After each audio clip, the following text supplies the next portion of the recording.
Hey guys, and welcome back to another episode of Breaking the Cycle. We are at episode 24, which I don't even, wow, yeah. With our special guest, Ferric Willam. How you doing today, Ferric?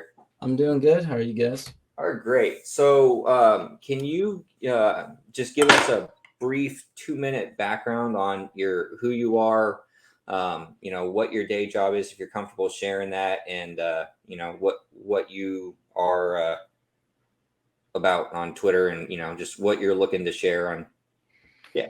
Yeah. So I guess my background is I'm a nuclear engineer. That's basically what my day job is. More focused on the utility side of things, and I guess my Twitter, I'm focused on Bitcoin primarily, and I see a lot of potential from Bitcoin, just with how it can impact society and make massive improvements to our electrical grid. I think people don't really take that I guess they don't really appreciate it enough sometimes how important the grid is, as you can see with a lot of the conversations that do happen in Bitcoin Twitter space, specifically around miners. So I guess as far as Bitcoin goes, got in during the 2017 bull cycle. So Okay, so you've been around for a little bit. Should have gotten in sooner. Yeah, don't we all wish that, right? When you're in college at the time and you grew up as the Ron Paul libertarian, you're like, how is this better than gold at first? And then you finally start making your own money and you're like, you know what? I'm going to give this a shot here. It makes a lot more sense now that I'm investing. Yeah, we can't all be as smart as Grind, who is doing it in 2013, mining Doge in his locker or something like that. So do you want to, so you kind of briefly touched on our first question for you, but what brought you to Bitcoin and the digital asset space in general, and what role do you see them filling over the next 5, 10, and 20 years? Yeah, so I mean, grew up a Ron Paul libertarian, so frustrated with the debt spending before there was even the bailouts. Yeah. And then I was that weird kid, okay, in middle school who just like didn't like that shit. You were early to the party, man. I'm getting there. Yeah, everybody has a heavy libertarian presence in this group. Yeah. So it was one of those things. Sorry, go ahead, buddy. One of those things where with Bitcoin specifically, I got drawn to it because, you see how the Federal Reserve acts, you see how the government acts, you kind of lose hope in the concept of gold just a little bit when you see how manipulated it is and controlled it is.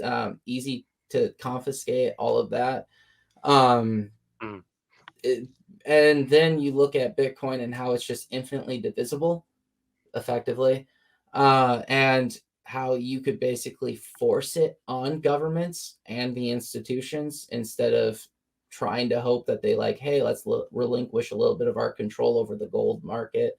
Much easier too for merchants to accept it in what we've taken for granted as a modern electricity era. So that's what really got me into Bitcoin. As a short story. Gotcha. Yeah, makes sense. And then what role do you see them filling over the next, 5, 10, and 20 years? Or do you have an idea or a roadmap of what you think is going to happen? Or so I think the next bull cycle for Bitcoin, at least, is going to see our first merger between a Bitcoin miner and a utility electricity producer. I like that. Yeah. I think we are already seeing the test run of that. I think it's going to be made like official merging of companies. You see TeraWulf already, what their deal is with a nuclear power plant in Pennsylvania. Yeah. So I think if this works out for them, they've timed it perfectly. And I think it would be very easy for them to just say, okay, we're just going to actually merge you in, because they have ownership aspects tied to it already, if I'm not mistaken. But that's my big one. As far as where I see the digital asset space going. Bitcoin, I'm a monetary Bitcoin maxi in a sense, where I think when it comes to what is the store value, what will everything be valued in, it's going to be Bitcoin. I think the other platforms coins like Ethereum, Cosmos, whatever you want to say, that's like Polkadot, that's actually exploring different smart contract and smart Internet of Things concepts. I think those are just going to be more like companies in the future, and they're exploring the different tech avenues with their own infrastructure at the moment, which will eventually end up layered on Bitcoin. I don't see a way around that. Okay. Yeah, I could actually see that too. I share that to a degree. You already I've have said for a long time. for Yeah. example. Oh, sorry. Go ahead, Ferric. I was going to say, you already have Rootstock kind of doing that with Ethereum Right. concepts. You have DeFi on Bitcoin with Sovereign. I don't know if you guys have explored that at all, but it exists. No. So there's a lot of stuff where people will pick and choose concepts that they like from what's, I guess, the new frontier in the digital asset space, and they'll find a way to layer it onto Bitcoin for the more secure infrastructure. Yeah, there's no doubt about it. Like Bitcoin kills everything in the secure avenue. There's nothing that even compares to it. I felt for a long time that the end all be all will be Bitcoin. I don't know if I necessarily see like the other chains being companies per se, but I know what you mean though by that. I think yes, they're decentralized, but they will be like they're just going to be like layer twos, like you said. There'll be layer twos that are, running with Bitcoin, even though they might initially be layer ones. I definitely could see that. Yeah, and right now, if I was a lawyer, a banker, or even just like the rent seekers involved with like ticketing and stuff on royalties, anything like that, I would be kind of viewing my job as very insecure over the next decade as concepts like NFTs, smart contracts, all of those layers get built out, because those are the industries that they're going off of. They're trying to eliminate middlemen in all aspects. Yeah. All my homies hate Ticketmaster. Yeah, Ticketmaster. Like, if there's literally nothing that prevents a company, right, from doing all of their event tickets as NFTs with a sell-on clause that would allow you to just get rid of Ticketmaster and put it on any exchange out there. Right.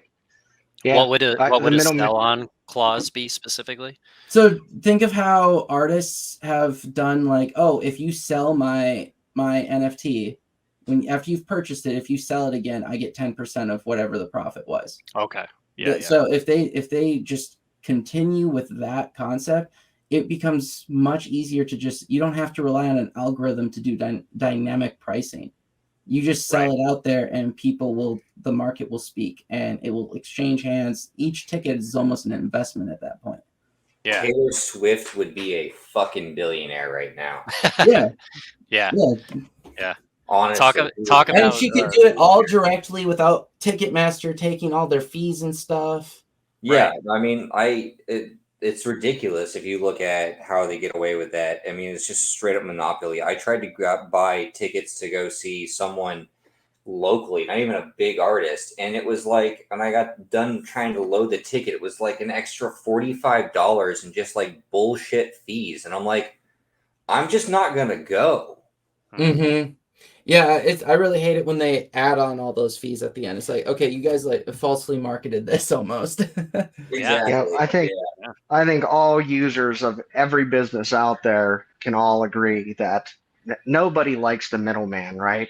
Yeah. Like Especially everybody has the dream of being direct to consumer. That's as good as it gets, right? Like so in that sense, like the crypto industry has such a strong thing to bring to the public, and hopefully, as people get more educated about it, they'll see that too. And what people don't realize, specifically where crypto can help, especially like Lightning Network or anything, you know, if they ever got that, the direct payments like we're talking about, is especially restaurants. Because my dad owned a restaurant, or owned several restaurants actually. And you would not believe how expensive it is to run credit cards. Right. You have to pay, it's usually a 10-cent swipe fee, and then it's usually a percentage of that sale on top of that. So you can lose, you know, sometimes it's like 3 to 5% of that sale. You lose just going to a credit card company just for processing the transaction, and then you don't get paid for 3 to 5 business days. So if we were going to close out on Friday night, and we technically, if we didn't batch out, but at least before midnight, we didn't see that money for 3 to 5 business days from Monday. So it's 7, 8, 9 days before we get that money. That puts my dad 10 days back before he can get that money. So if like you pay out tips to your servers, you know, from your credit cards, you don't make them wait for them, you just give them cash. You're losing that money because the servers are paid so little typically that you can't rent restaurants. They're not making enough money to pay waitresses and waiters like, you know, $20 an hour, because you look at the fee structure, they get robbed. They get straight up robbed. So I use on restaurants there. No worries. I use Square for processing some of the client payments that I do with people, and it's about 3 to 4% I lose when they want to do it that way. So I try to push people towards check, cash, or Bitcoin. Yeah, as well you should. Bitcoin solves those problems. And it settles faster. Yeah, for real, honestly. So you mentioned that you're a nuclear engineer and you had a strong feelings on miners. Can you talk about, you know, those a little bit more, and how, you know, like I live in Texas, so can you talk about how that works, the power grid works out here with all that? Because I don't know a whole lot about it, to be honest with you. Yeah, I mean, when you look at it, right, when you always have to balance your demand with your load, right? So the important thing is being able to plan what your grid is actually going to have as output for electricity generation and what the demand is going to be as well. So when right now the whole narrative is about how Bitcoin miners are providing flexible load and they're able to help with the surges of wind and solar and help make it more manageable, and then turn off when they need to turn off so that the grid can just keep functioning properly and not have to deal with the peakers and stuff. So with when you, and by peakers that means, so usually a gas plant that can turn on and off real fast to meet demand. They're no different than a generator that you would have at your house if you're having a power outage. Okay. That's how some of those are treated when they're being called a peaker. The key though is when you have base load, you can plan 100% what your output's going to be. And having anything that's variable, it requires so much more logistics and planning and just management of the grid. It's many more man hours, and when you're varying the flex, like for example, wind and solar, they're up, they're down, you're having to balance that out somewhere else, because you always have to have the infrastructure to meet demand. So for every megawatt of wind and solar that you build out, you have to also have base load that is equivalent to it, ready to turn on if there's like a wind drought. Okay. So wind and solar, because of their unreliability, they're unreliables. They're not renewables. They're not anything else. They're just unreliables. They require you to double dip in your infrastructure spending. Every single one of them. You would have to ask the question of, when you build the wind and solar, why? And then you have to also build the gas plant with them. Why not just operate the gas plant 24/7 at peak efficiency? You're already having to invest in all the logistics to have gas ready for you but you're not able to do the long-term purchases of gas either, because you don't necessarily have the same level of planning. But if you expand that out, you could just go all nuclear. And the beauty about nuclear is you have, with current light water reactors, which are what all of the designs in the United States are at this point that are built are, you have a 18 month to 2 year refuel cycle. That's so you don't have to refuel until that time period, which, think about that as just from a planning standpoint. You only need to focus on your logistics once every 2 years. Wow. As far as the power plant goes, the getting everything shipped to you is once every 2 years. Compare that to having to constantly manage a gas pipeline, oil coming out of the ground constantly. I mean, obviously there's mining and all of that with nuclear as well, but there are other fuel designs out there that will actually allow you to go much further than 2 years with next generation power plants. So when you look at it, they're always talking about, oh, we just need batteries for wind and solar to make it where we can balance the load across the full demand spectrum. Well, we don't have the battery technology from the standpoint that people typically look at. We do, though, have nature's ultimate battery, and that's nuclear fuel. Nuclear is everything that you want in a battery.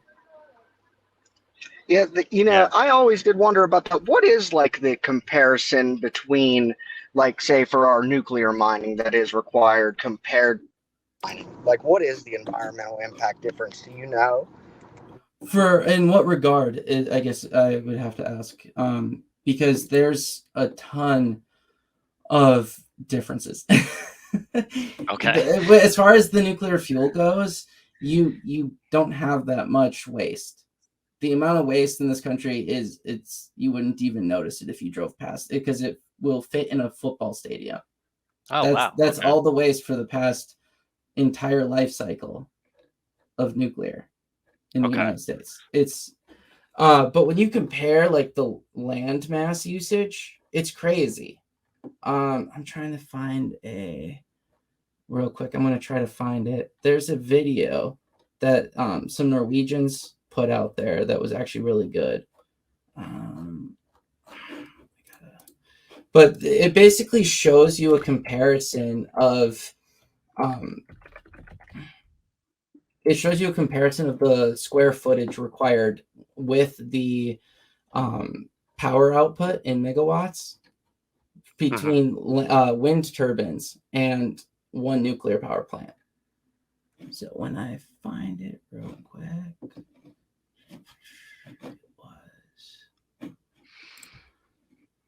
So while you're looking for that, I want to try to conceptualize this, and this is how my brain's going based on like what you said earlier. So when you're talking about the grid and you have to balance load and demand, you're basically saying that, to put it simply, because wind and solar are unreliable, it is constantly causing fluctuations in the load. And because of that, you have power plants all over the country spinning things up and turning things down. So so to try to make it like into like an easy, I know it's probably way more complicated than this. No, I have a good example actually for you. So think when it comes to those, because they're actually having issues now with the wear and tear on the peaker backup gas plants. So think of it like your car. Think of how you get a certain fuel economy when you're in the city driving with the stop signs and the street lights versus your highway miles per gallon. Yeah. So that right there is the comparison. And then compare it with wear and tear on your brakes. If you're constantly hitting your brakes versus you're driving 100 miles one way and you never actually have to hit the brakes. Yeah. So that's the wear and tear. They're made, all of those base load power sources are designed to operate at their maximum output. And every time, because they have the whole steam cycle, every time you power them down, you're going through resonant frequencies on your turbines. Yeah. So you're causing it to go through periodic stress that is not good at all for the infrastructure. Yeah. Yeah. Okay. Yeah. So that makes sense. So if there was like a partly cloudy day with wind gusts, you've got like the clouds go away, all the solar panels are on, it's increasing the load, they have to power down. But then an hour later, you get a big bunch of like clouds that come by with some wind, and like wind drops off or whatever. Then they have to power those all back up. So they're going back and forth, cycling between these things. So if that's what we're dealing with here, and like you were telling us, I think prior to this, you were saying that like the renewables are incentivized by like the government, they're paid first, like all those types of things because they're pushing it. Yeah. How do we solve? Like obviously it would be super expensive, but how do we solve that problem? And the way that I'm thinking in my head is we'd either have to have a crap ton of batteries is to store that energy like off grid and then like pull from it when the power plants want to, or we'd have to upgrade our grid infrastructure to be able to operate differently so you're not having this wear and tear on it, or convert to nuclear and then just have everything running off of nuclear. Yeah, I mean, so with all of that, you need to find a way to handle the like what are you going to do with the excess power you generate when you're all base load, or to make it where you're as close to demand as possible and not wasting energy. There's a lot there. I guess one of them is the legal system. I think right now we're not treating, just from a legislative standpoint, we're not treating wind and solar with we're not actually accounting for their downsides. We're saying they're only positives. There's no negatives. There's no pricing in of their negatives. So, for example, nuclear, they have done a lot with regulations to price in what I would say is over-exaggerated fear of meltdown and all sorts of accidents. And with gas and coal and all that, they've priced in, the emissions into the cost, right? They've done all of that into regulatory burden and making it where the prices are a certain way with taxes, everything. But there's no penalties on wind and solar for the fact that they're not able to generate electricity 24/7. There's nothing, there's no one paying the base load power plant that has to stay offline until it's dark out and they need to power for the what the solar panels couldn't keep powering, right? So right now you have a plant that's designed and is losing money, even though it could power everything all day and probably give you a cheaper rate. But because they're prioritizing wind and solar, they're not allowing those other plants to make their money. Yeah, and they're subsidizing the build out of wind and solar, giving tax credits. For example, like Next Era Energy down in Florida, they've participated a lot in the wind build out in Texas and other states. They've got a ridiculous amount of tax credits, a ridiculous amount, to the point where I heard at one point that they might not even be paying income taxes at all because of how much their tax credits are. Wow. It's a crazy amount. There's a lot of gaming that system. So they don't repair wind turbines. Those don't get repaired. If one burns out, they'll build a new one because you don't get the tax credit for repairing one. So, Ferric, is it fair to say, I mean, obviously our grid is already essentially perfectly built to handle nuclear power across the entire country just by creating the actual power plants and plugging in. Do you think that the whole reason why the country doesn't push it even farther is because of all the fear mongering that's happened over the years? Well, there's So I would recommend a really good book. It's called Apocalypse Never. I don't know if you guys have heard of it, by Michael Schellenberger.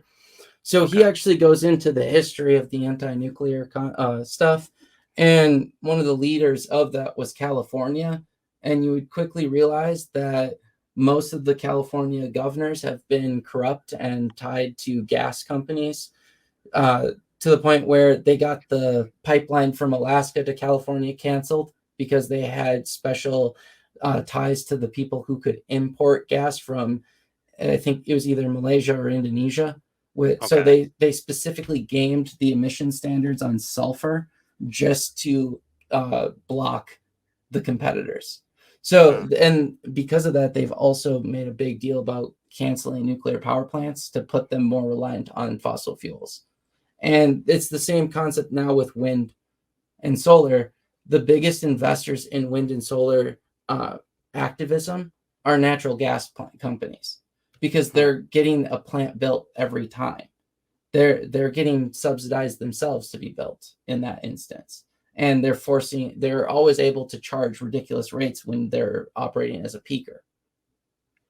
But our grid is, yes, 100% designed where if we were to put nuclear power plants in, we would have the most efficient grid possible. Due to how the nuclear industry has operated since 3 Mile Island and really taking a hard look at itself, they have made it where our efficiency of electricity production is in the 90s. That's how good nuclear power plants operate to their capacity. They're basically meeting maximum output compared to everybody else. Now, so say that we decided, because I think RFK is a big proponent of nuclear, if I'm not mistaken. He's not a good proponent. He's a very fearful individual of nuclear. He does not want to do anything against wind and solar as far as recognizing their negative impacts, but he wants to recognize every nuclear impact to make it where, you have to go get private sector taxes, and we're not going to do anything to benefit you by reducing the regulatory burden. He's kind of bad on it. Okay, so that I won't make that example then, but I guess my question was going to be, he had said that, I believe he said he was, I thought he was pro nuclear and, starting to turn on the power grid to nuclear. He's become more pro that because he's not 100% negative anymore, but he has worked to shut down nuclear power plants in the past over things that are not important. Okay, so I guess my question would be then, if there is a political candidate who decided, gets elected, and I'm pro nuclear and we're going to start doing this, how long would it take to start spinning those facilities up? Because I imagine it's quite a lengthy process, right? Like, I don't know what goes all into that, but I imagine with, how you were talking about it, the redundancies and how safe it is, it's got to be very labor intensive. I mean, is the problem for us has typically been that anytime we don't commit fully. Well, that's going to be my question is, so say we have a president who's going to cut the red tape, who says, yes, I understand this technology and, I understand what it is. I'm going to cut the red tape for it. How fast can those facilities get spun up? Say that you had the president or Congress who is now pro that getting those spun up. Just a hypothetical question. If you can remove a lot of the red tape, I don't have a good judge on that. I think I can't remember how long it took the South Koreans to build them over in the United Arab Emirates, but they've built the new plants over there in a pretty good time frame and on a pretty good budget. If the United States wanted to, though, right now would be the perfect time to try to do a build out, because we just finished with the 2 new plants over at Vogel. Westinghouse and all of them have now finally learned their lessons on why those were so expensive. Anytime you build a nuclear power plant, though, it's best to do at least 3 reactor units at a site. That's typically been when they've been very cost efficient, because you learn lessons on the first reactor that you then implement into the next 3 on how to, like the next 2 on how to make them cost savings. So for example, like a scale, huh? like scales of efficiency kind of thing. Like, yeah. So for example, a good podcast I would recommend people who are interested in nuclear would be Decoupled. That one's pretty good. They've talked about the build out of nuclear a bunch of times, just on where we should learn our lessons from the past. So one of the examples they had on there was the one down in Arizona, Palo Verde. And that one was very much on budget, and they built 3 units down there. So they don't have a good calculation on it, but they were very reasonable for what nuclear pricing is. Yeah. So this actually, I think, segues nicely. I'm gonna set up the next question here. So this is a podcast on what Bitcoin did with Peter McCormick, and he interviewed Anthony Girard about 7 months ago, and about the truth about nuclear energy. And I've been pro nuclear energy for a while, but this podcast really put it in like a different light for me. He talks about his experience with nuclear reactors on submarines. He goes into different radiation types and radiation levels to like help the viewers understand what is dangerous and what's not dangerous. And then he basically goes into reactor safety and how it's so much safer than what has been pushed onto the public over all these years because of Fukushima, 3 Mile Island, Chernobyl. So that would be a good resource for I think a lot of people who just want to, like, jump in and have like a movie length introduction to some of this. But can you go into those man-made problems that occurred in those very publicized nuclear meltdown situations, and how nowadays that like wouldn't be possible, or it's so much safer? Can you kind of get into the specifics of that? Yeah, so I mean, for example, Chernobyl, the issue with Chernobyl is just the type of reactor it was.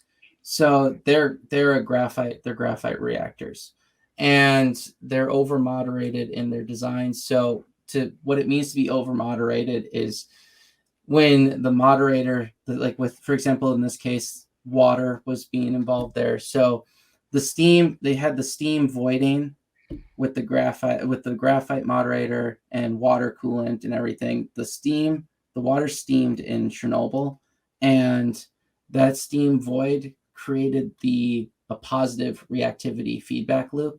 And because of that, it kept getting hotter and more steam as they were trying to recover. That caused the reaction to just run away because it's over moderated. There's nothing bringing it back besides those control rods. In American designs, they're under moderated with water moderator, light water reactors. When you get steam voids, it removes moderator, it reduces reactivity. It brings you safer, right? Okay. So that's the main mechanism. Okay, so just for more clarification, why did the Soviets choose that design? It was cheaper. Okay, and that's what I thought you were going to say. Cheaper, and also they were purposely using those reactors as capable of manufacturing weapons grade plutonium. All of them were made to be able to make weapons. And the other key aspect too with Chernobyl that's lost is they were trying to run an experiment on how to restart the reactor after just to see how quickly they could spin it back up. And they had delayed and delayed.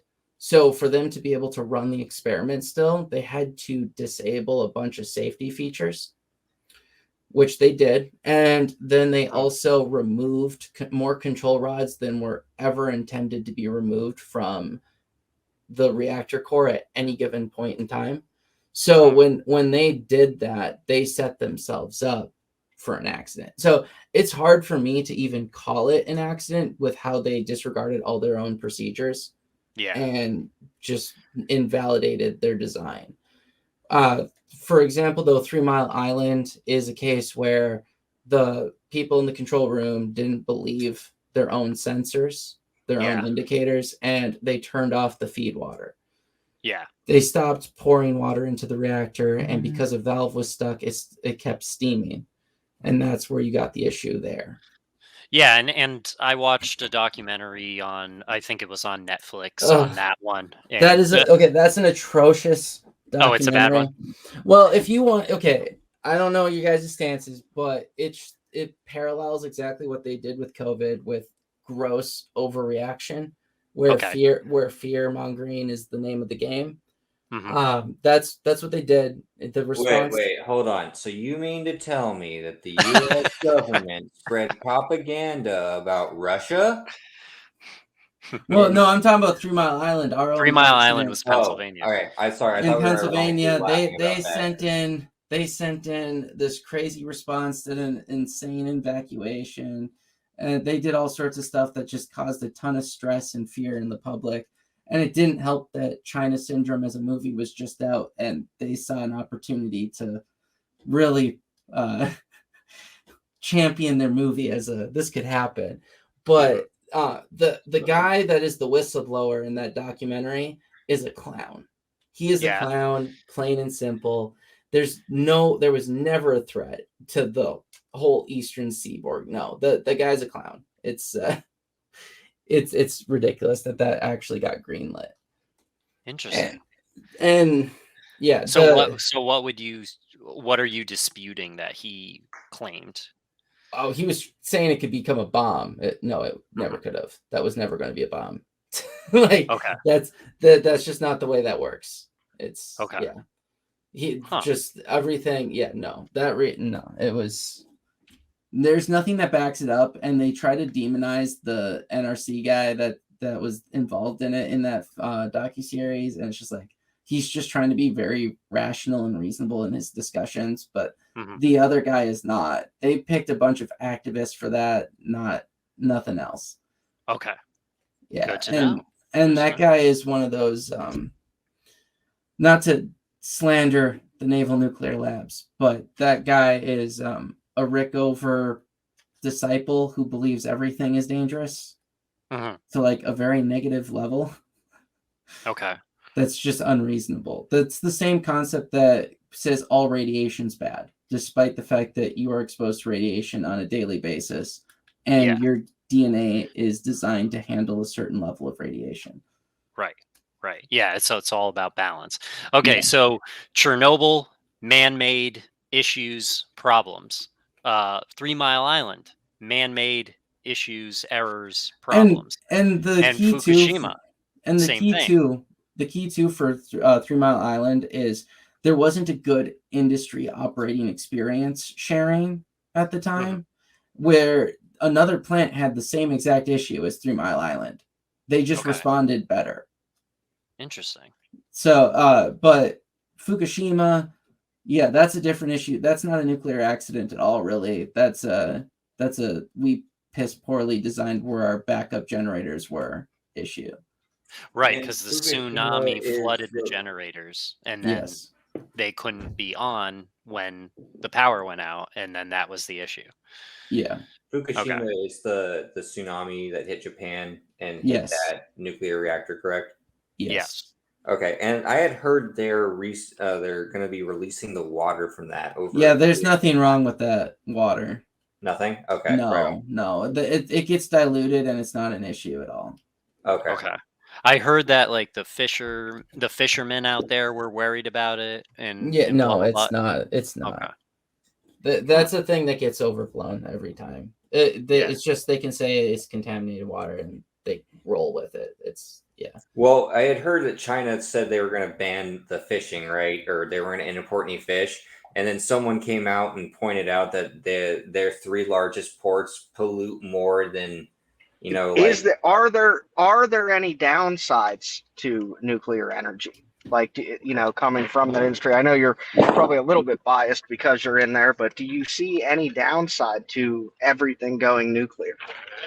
I mean, the only downside one could say is that the peak thing for nuclear is very centralized power source, but at the same time, it's due to all the upsides. It's it's the densest form of electricity of energy storage ever. So I wouldn't say that I personally see it as a downside. It's trying to be the most sustainable you can be as a civilization, right? You create the most electricity possible in the most reliable way possible with the smallest footprint of land usage possible. Like that's what nuclear does. That's what it allows for. It's peak civilization. Now, that's including fission and fusion. If the fusion reactors ever become a thing, which people are optimistic they will, that eliminates a lot of question marks as well on the waste side. Okay. This might be a good time. Can you give like a layman's version of the difference between fusion and fission reactors? So fission is splitting of heavy neutrons and not neutron, of heavy atoms, right? So uranium, plutonium, that's fission. Fusion is using light atoms, right? You're combining those. You're colliding them and they're fusing together to create a bigger atom, right? So that's releasing energy in that instance. That's the simplified version of that. Okay. All right. So splitting is creating energy by that separation. Yes. Fusion is creating energy by the combining. Yes. Okay. Because there's a reaction in both. Okay. And are you saying that there is less waste when it's combining versus splitting? The issue is what you're creating when you're splitting. So there's a lot of waste that's giving off radiation still. Okay. That's going through its decays, and you don't want to be standing next to it. Let's just put it that way. So you have to let it go through its half-life cycle for so long before it's considered safe. Yeah, and these elements have long half-life cycles. Yes. Yeah. Okay. But the key is there are designs that allow you to burn up more of those. There's just a whole issue with proliferation, because the entire world of nuclear is tainted by the bomb. Yeah. And those designs involve more plutonium, for example. Okay. All right. And anything that they view as plutonium producing is a proliferation risk for countries to create a bomb.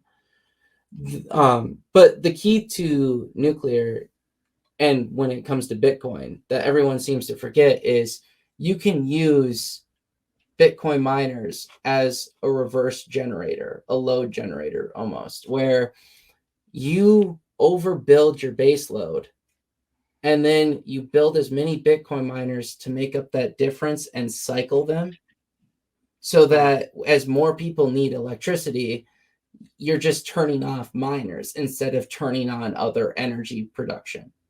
So it's the same concept that they're trying to tout that they're doing down with wind and solar, except in this instance, you're eliminating the dumb portion of it, which is the unreliable grid management.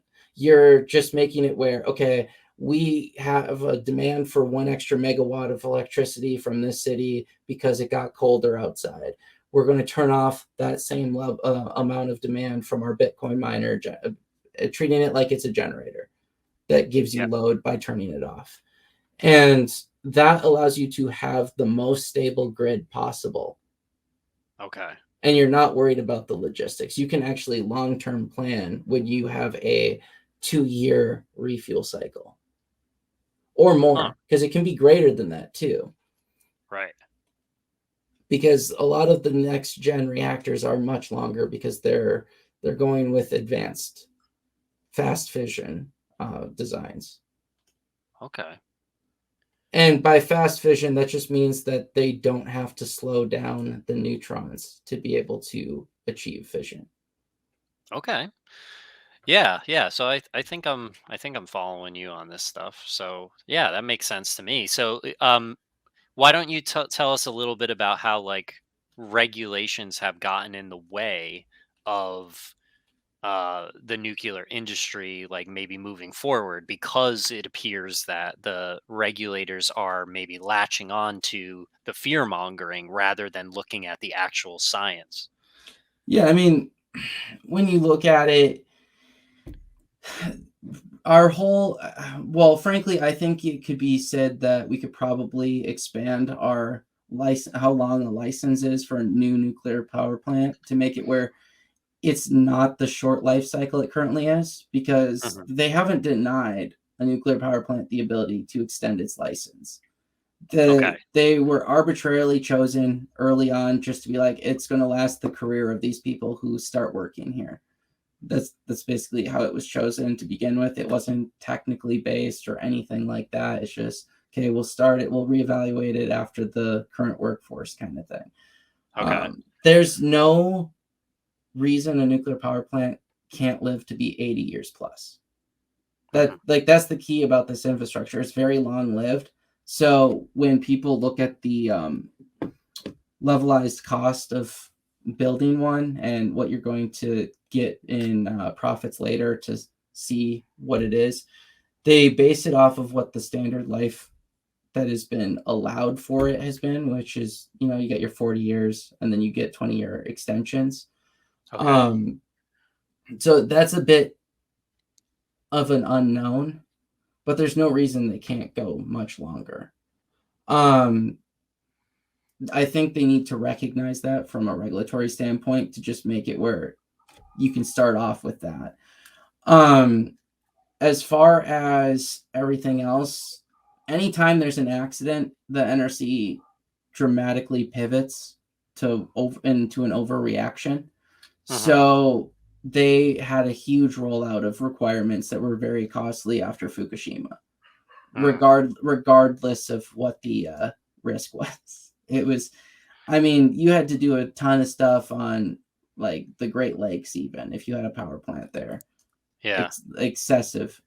But which sounds ridiculous based on, like, if we're saying from earlier that Fukushima was the result of poor building management of where generators were located, whatever contractor or designer came up with that, now other businesses in different countries are suffering because of a poor man-made decision, not an actual issue with the nuclear reactor itself. I mean, it was about the generators and installing all. They had to do a whole new response implementation. There's a lot to it. Some of it's legitimate, but at the same time, it's the way they went about it is always the most expensive it can be. Yeah. They have a bunch of stuff where I want to give them credit because the language sounds good that they're taught, the way they do their pressers now, but they've still been extremely slow to approve next gen reactor designs. Even those SMRs, they've been extremely slow on the small modular reactors, just giving them approval for build out. A lot of these designs, the thing I think people mistakenly think that nuclear is like cutting edge, brand new technology, whatever. A lot of it has been around for 50 years. Yeah. Even when you say advanced next gen reactors, a lot of them have been, built and experimented with conceptually on national laboratories. So, for example, sodium cooled reactors, they've done them. That's not a new design. So something like Oklo, which is trying to do a sodium cooled small modular reactor. It's more like a micro reactor because I think it's like 1.5 megawatts, which is still a lot, but it's the size of an A-frame building, right? Theirs is struggling to get just approval already when it's just like, this isn't based off of anything that wasn't already done at the Idaho National Laboratory. So when it comes to stuff like that, the NRC is just very tedious and slow, and they don't grant new licenses very frequently. Not that there's a ton of people looking, but with the mad dash and push for next gen reactor designs, because I could name probably anywhere between 5 to 10 right now designs that are out there where they're trying to get approved by the NRC. There's just not a lot of clarity.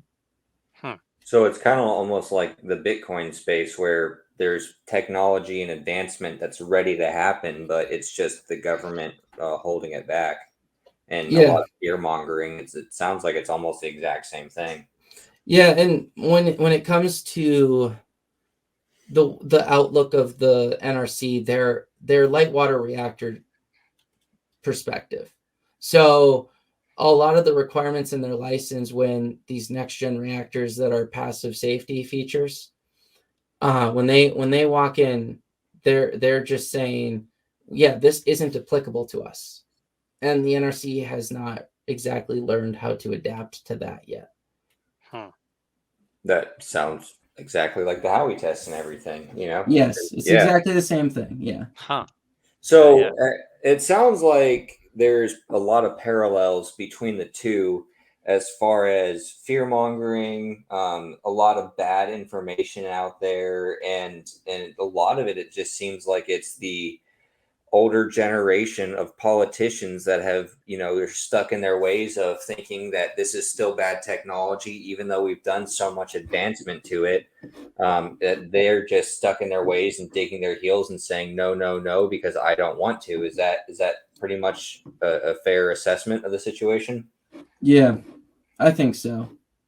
So I think. Do you think that this is going to change with the next? Because like with crypto and Bitcoin and everything, digital assets, I guess you should say, and Bitcoin. This new generation of politicians is coming in. Do you think that this is going to happen with the nuclear technology as well? That people are going to start to finally realize that there's been so much misinformation spread about this, that it really does make sense to start looking into, and it will become more popular? Yeah, no, for sure. Actually, the trends with support for nuclear has been increasingly positive among millennials and Gen Z. Okay. It's also why I think you do see these documentaries coming out that are trying to paint nuclear as so dangerous and scary. I think that there is a lot of money behind that narrative. Yeah. Well, I mean, and you can also again draw the correlation, right? Across the line with traditional finance, TradFi, attacking Bitcoin and attacking the digital asset space. Because it has the ability, and it's proven that they have the ability to fix it and fix the grid and everything, and they just don't want to do it because they're just again stuck in their own fucking ways. Yeah, I mean, it's tedious when you think about it, because you got people who are still thinking it's like, okay, they're still thinking that's just from like the Cold War mentality that Russia's the greatest threat. Yeah, and right, every single one of them. But if you were to be objective, it's like, okay, no, if you had to say someone's the bigger threat, it would be China. They actually have the manufacturing. They have never adapted. Just like you have people who are always looking for white supremacy everywhere, right? There are people quickly trying to claim racism this, racism that. They'll only view that type. They're from a very, only the white nationalists can be bad. But if you look at China, they're a Han nationalist country who puts Uyghurs in slave camps, right? All sorts of stuff. It's, if you were to take and parallel the CCP to the Nazi Party, there's a lot there, but too many people don't actually look at history from a what was the fruit of their actions, not this is what they looked like. Yeah, absolutely. Joby, I know you've been trying to get in something in, buddy. Do you want to go ahead and get that in now? That question in now? Oh yeah, no, I was just going to say that I think just like Bitcoin, I think that everyone with nuclear Bitcoin, we're going to find ourselves in the same predicament where it doesn't necessarily matter what current political leaders think.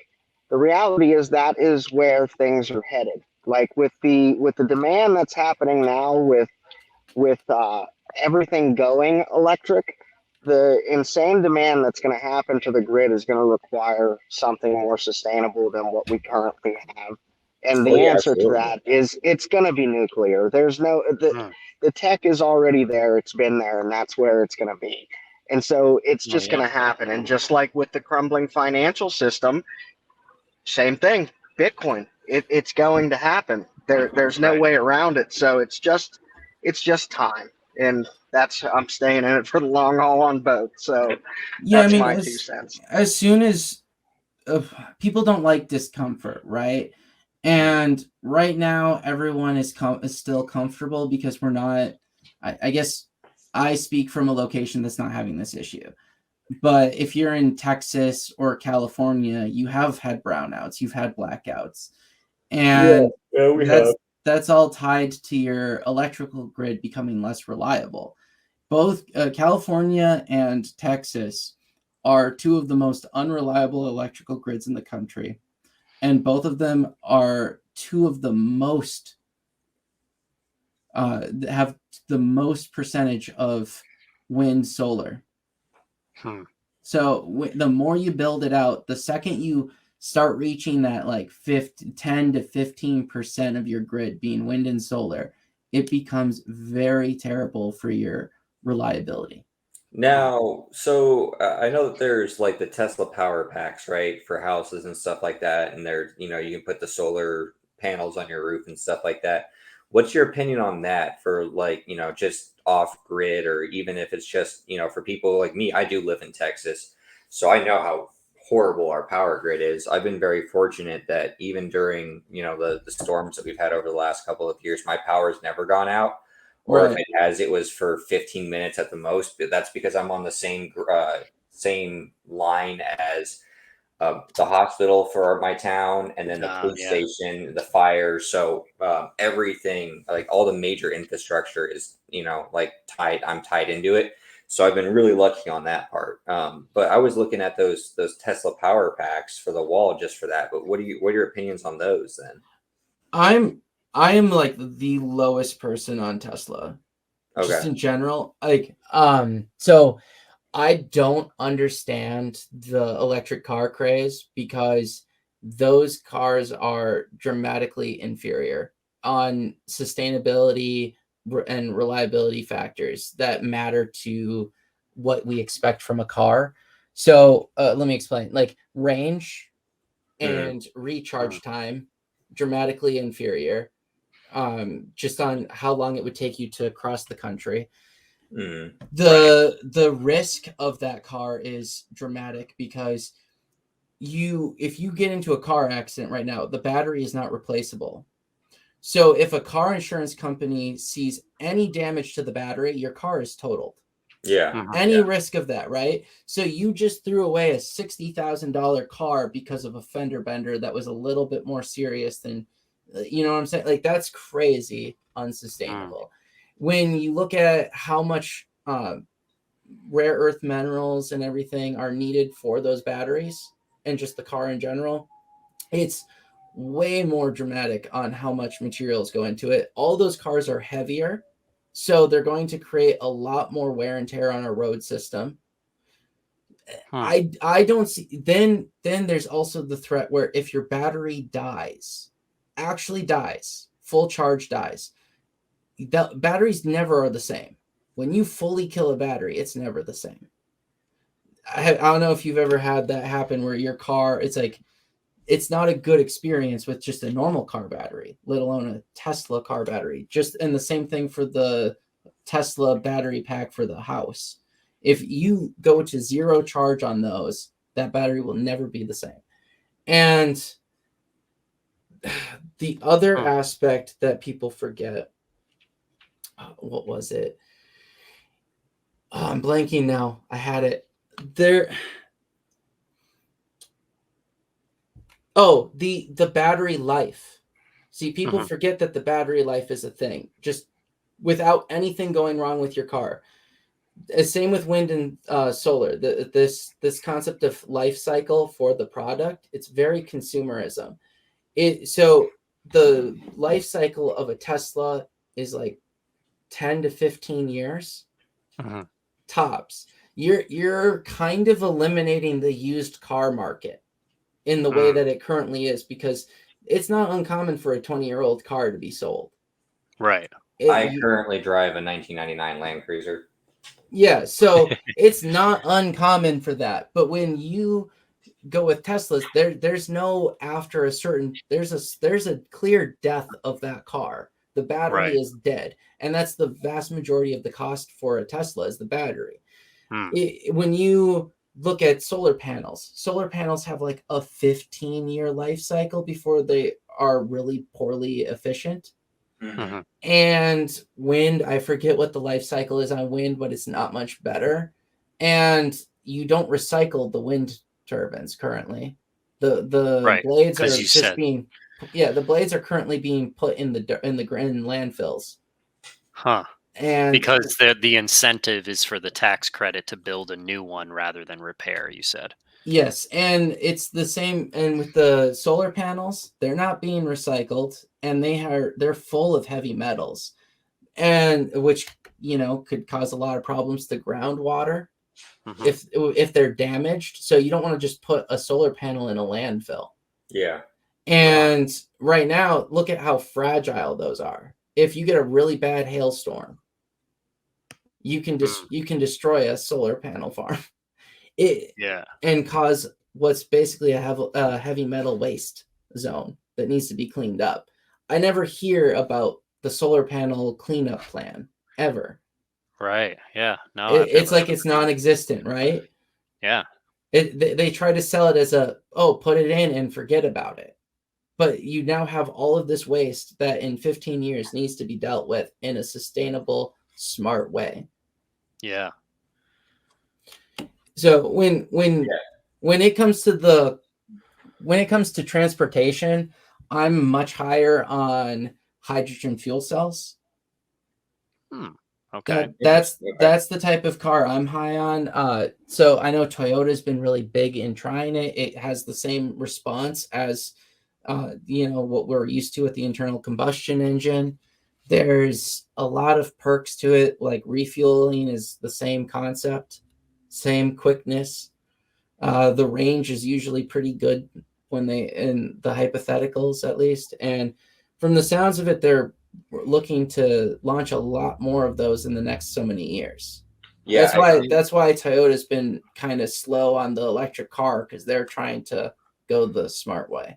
I think California did something where they did a run of hydrogen fuel fueling stations from I think Bakersfield up north, or I don't remember where, but it's like some strategically important shipping. So what people forget is that during the 2008 recession, there was a big push to try go in the build up to that. There was currently a big push towards hydrogen fuel cell cars.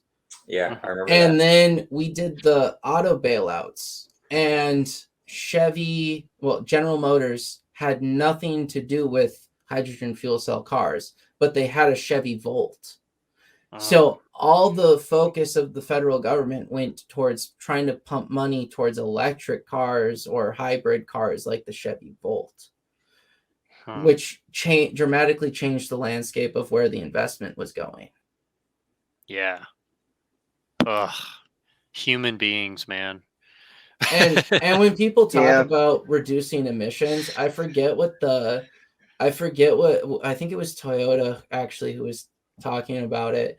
But for every Tesla that you get built, you could just go and build at least 3 hybrid cars and dramatically reduce the emissions that are on the road, because people actually want to buy hybrids. Interesting. Yeah. Well, I know I'm a fan of the hybrids. I that's probably the next thing I'm buying myself. Well, yeah, Ferric, you have provided a very unique viewpoint here that is often not talked about in the media, that is not known by the layman, so to speak. And I really have enjoyed this conversation, because it, being somebody who's very you being somebody who's very in tune with the field and has a background in this, you can provide that window into the side that nobody else is talking about because they're not incentivized to talk about it. Yeah, and to add on real quick too, nuclear is very much partnered with hydrogen. So In what ways? the Department of Energy has been looking at creating hydrogen hubs, and nuclear power is good at creating hydrogen for those hubs, just because of how energy intensive it is. Okay. And you're always built on a lake or a river. Wow. So you're saying that if you set up a nuclear power plant and set up a hydrogen hub next to it, the power plant can not only power everything that we need, in our homes, but it can provide some of the fuel that we may use in our cars in the future if we went in that direction. Yes. Wow. So it's killing two birds with one stone. Yeah, nuclear is extremely versatile with what you can use it for, just because of how much electricity is produced in a small footprint. But right now there's a hydrogen hub they're trying to put in Ohio, up towards Toledo. They're trying to put one down near the power plants in Georgia as well. I'm not up on all of the locations. I just know those two specifically. Do you think there is a world in which the hydrogen and the nuclear crowd and the renewable energy crowd ever find like balance and like a yin and yang that, because like obviously, or does nuclear just solve all the issues where we don't even need to worry about those? I mean, the hydrogen people and the nuclear people should be more aligned, just because both of them suffer from the same exact fear-mongering concepts. Okay. Like when you hear hydrogen, what do you think of? The Hindenburg explosions. Exactly. Yeah. Exactly. When you hear wind and solar, what do you think of? Dead birds. Happy trees and squirrels. Well, because you think people generally think, oh, the sunshine is wonderful, and a nice little breeze is great too. They just think of nature and all of that. So it's all about the marketing, and so many of the wind and solar have been. I would argue they're financed by a lot of anti-human people. Just like they don't want growth at all. They're Malthusian as all can be. Mm-hmm. So it's literally an anti-human population growth type of movement. Interesting. Yeah. There was somebody that Natalie Brunell interviewed about energy, and he was basically saying that too, like the green movement actually, is like anti-human in a lot of ways, because it's like we should be trying to reduce our power consumption to zero as much as possible, and that's not really what it's about. It's unrealistic to expect us to reduce our power consumption to zero. We just need to have a more efficient way to produce the power that we need. But that's also so anti-civilization. Like when you think about what is peak civilization, I guess this is the question. What is peak civilization? It is using being able to utilize the absolute most amount of energy output possible using the smallest footprint possible.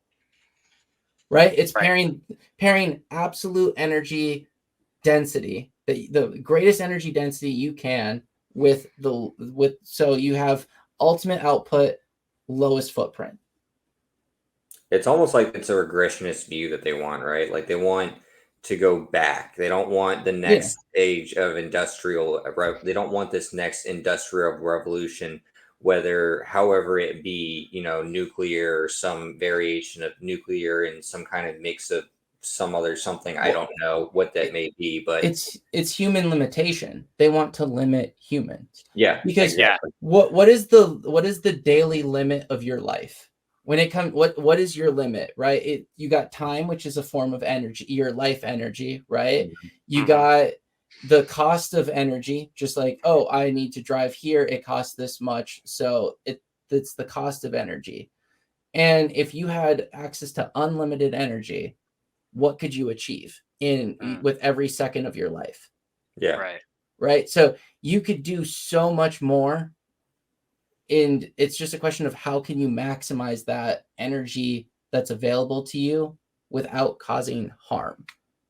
Yeah, exactly. And that's I found it and I pulled it up here. It was an interview with Alex Epstein. It's quite a long one, but I would encourage people to engage with it. But he speaks to a lot of like what you just said about how we need to try to shift, the focus of this movement away from like humans are bad to human productivity is good, and we just need to make it more efficient. Yeah, and are there any ways that our viewers can help get involved and possibly pushing legislation forward to get different politicians on board? Do you know of any different funds or resources that we can go to and learn about? I know Michael Schellenberger has a couple activist groups that he's usually working with on the energy front, but I mean, like they helped save Diablo Canyon in California, primarily because Gavin Newsom wants to have a chance at running for something higher, but that he can't have the worst grid in the country that badly. I think it's just having that conversation with your local representative.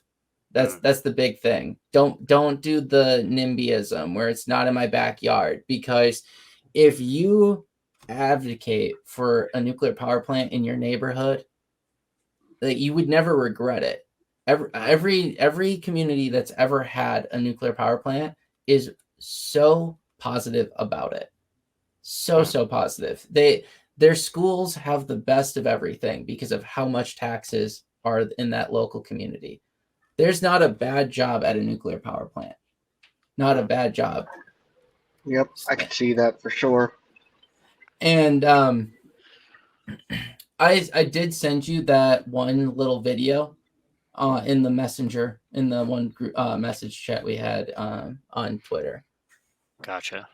Okay. Oh yeah, the one you're talking about. Did you want to share that one real quick? Yeah, share that one real quick, because you'll see the footprint. And everyone has always talked about the industrial dystopian future concept of what it would look like. Oh, all these smokestacks and nonsense destroying our environment. But tell me, what is a bigger blight and dystopian future than endless windmills covering the horizon? It's no different to me. If you want to know what that looks like for the viewers, you can go on Google Maps and look up Patterson Pass Canyon or Patterson Pass Road in Livermore, California, or you can look up the Altamont going from Livermore to Tracy, California, and you can see exactly what that looks like. And I know exactly. It's fucking horrific. You cannot see without those. Hold on one sec. Let me get this. I'm trying to get this video to click. Yep.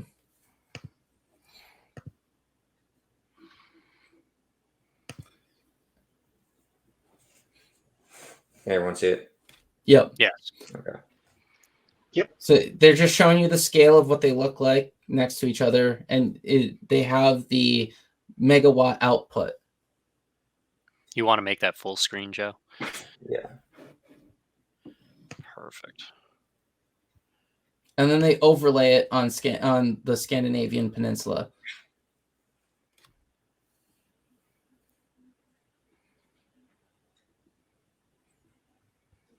So there's a huge difference. You can see 140. Was it 1,600 megawatts versus like 4.2? Yeah. Wow.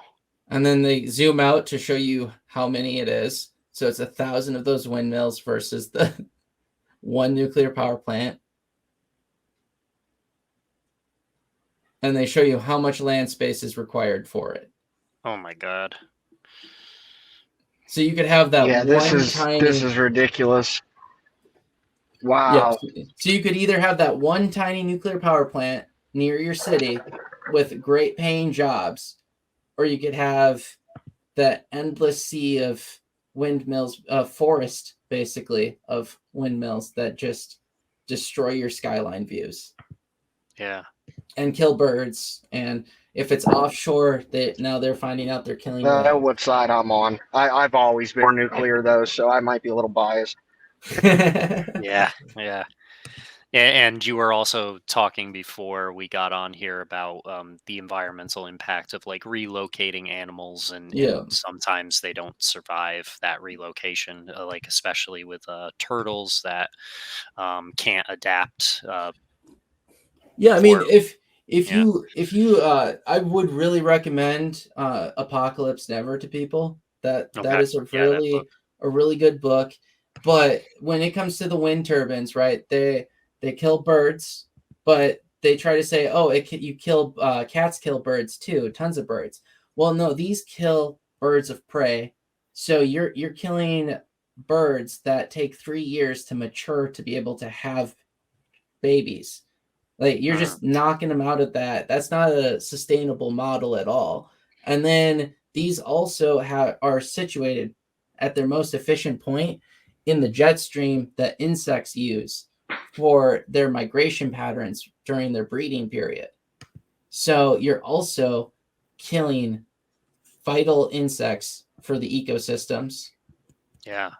And offshore wind, you're hammering that giant base into the ocean floor, and you're deafening whales.